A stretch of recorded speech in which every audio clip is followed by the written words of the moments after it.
zone gradient.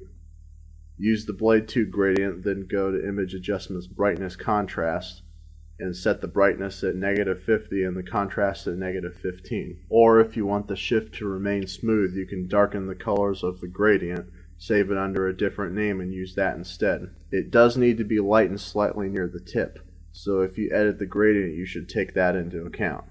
If not, just lighten manually. Now for the brush steel effect, fill a rectangular marquee with black on a separate layer, change the type to dissolve, and take its opacity down to about 33%. I think that's what I used, but I can't remember for sure. Then hide all the other layers, go to Edit, Copy, Merge, paste and line up with the dissolve layer before deleting that layer. Then go to Filter, Blur, Motion Blur, and set the angle at 90 degrees and the distance at 150 pixels. Then select the Blade Base layer, invert the selection, and delete from the Motion Blur layer. You'll have to take down its opacity until it looks like that before merging with the Blade Base. Go through the same steps for the second Blade Base layer's brush steel effect on a separate layer, but set the Motion Blur angle at -45 degrees and the distance at 90 pixels. Now again, I'm not going into detail because of time constraints and because these next steps are similar to what we did in the last tutorial, but at this point you should be able to figure it out by watching. Also notice that I rounded off the end of the blood groove and added an edge highlight at the top of the second Blade Base layer. Now on another layer, go to Filter, Render Clouds, and make sure your colors are set at red and cyan. This is to colorize the blade like last time, except now we'll go a step further. Once you've gone through the process of doing difference clouds at 30-degree hue increments, make a copy, hit Ctrl+I, convert to a difference layer, and merge down. And do that a few times until the layer looks something like that. Then of course you change it to a color layer and take the opacity down until the colors are barely visible. Once you've merged all the layers that make up the blade, go to Image, Rotate Canvas 90 degrees counterclockwise, then Filter, Distort, Shear. This is to give the blade its katana style curve. This here is just to show you how it curves. You don't really want it to curve that much, so don't do it like that. Its curve must be slight, like so, or else it's not realistic. Then rotate the canvas back and the blade is done. So now let's move on to the handle. Ctrl+N, 0.625 by 4 inches, fill with gray, drag and drop. This is going to be for the handle wrapping.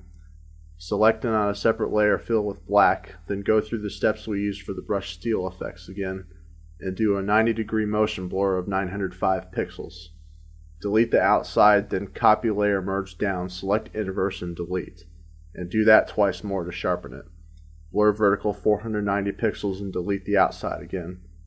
Paste the copy of the dissolve layer, but this time blur 230 pixels at 0 degrees, and go through the same process to sharpen it and delete the outside. Make copies of those two layers and invert both. Then notch them up and over and put them behind the original layers. Delete the outside again and merge them together. Make a copy of that layer and Gaussian blur it 2 pixels, then adjust its brightness +8 and contrast +67. Change it to a difference layer, take its opacity down to 85%, and merge with the layer below. It should look something like that. Now flip horizontal, make a copy and rotate 22.5 degrees. Make another copy, rotate -22.5 degrees, and line it up with the first copy so they cross like so. You'll have to darken the bottom edge of the overlapping rectangle to help it look more realistic. Then merge those two and make copies all the way down the length of the handle, and delete the outside, but make sure you expand the selection 10 pixels before doing so. Now this next part is kind of tricky. Create an elliptical marquee like that, fill with black on a separate layer, and delete the edges in line with the first handle wrap. Then make copies and line them up with the following diagonal wraps.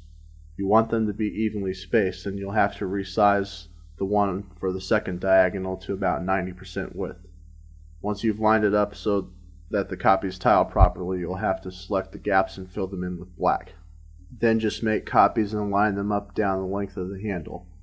You'll have to copy the first cutout for the wrap at the end and round off the bottom corner so it lines up like so. Once you've merged the cutouts together, make a copy of that layer and line it up with the bottom. However, because the wraps are overlapping diagonals, you'll have to flip the cutouts on the bottom horizontally or else it won't look right when you cut it out. There, that looks about right. Now Control select the handle base layer and make a new layer. We're going to use the Blade 2 gradient to give it a rounded look. Adjust the brightness -5 and the contrast +39. In a moment we'll take its opacity down.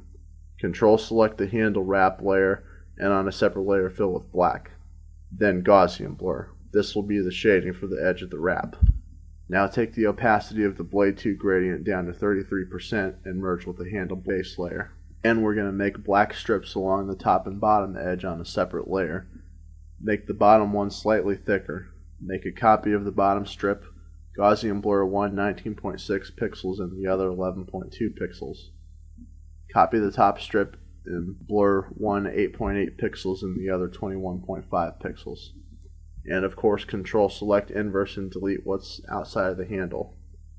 Now on a separate layer, use a no hardness 200 pixel brush of white and hold shift as you drag from one end to the other.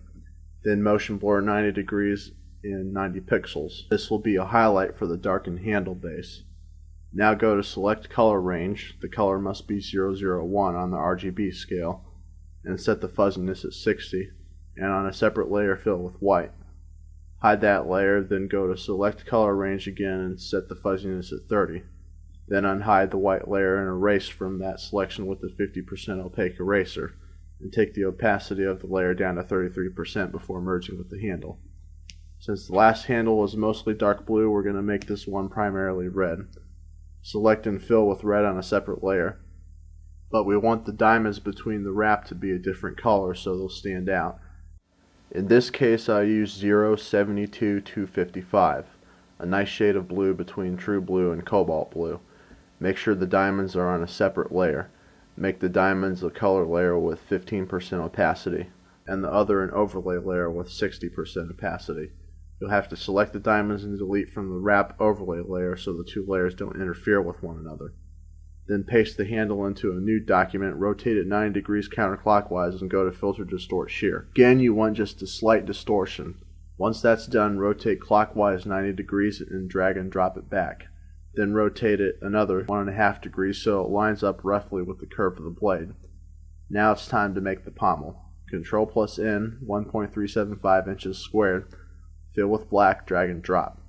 Use an elliptical marquee, select inverse and erase to round it off. Use the Blade 2 gradient again on a separate layer.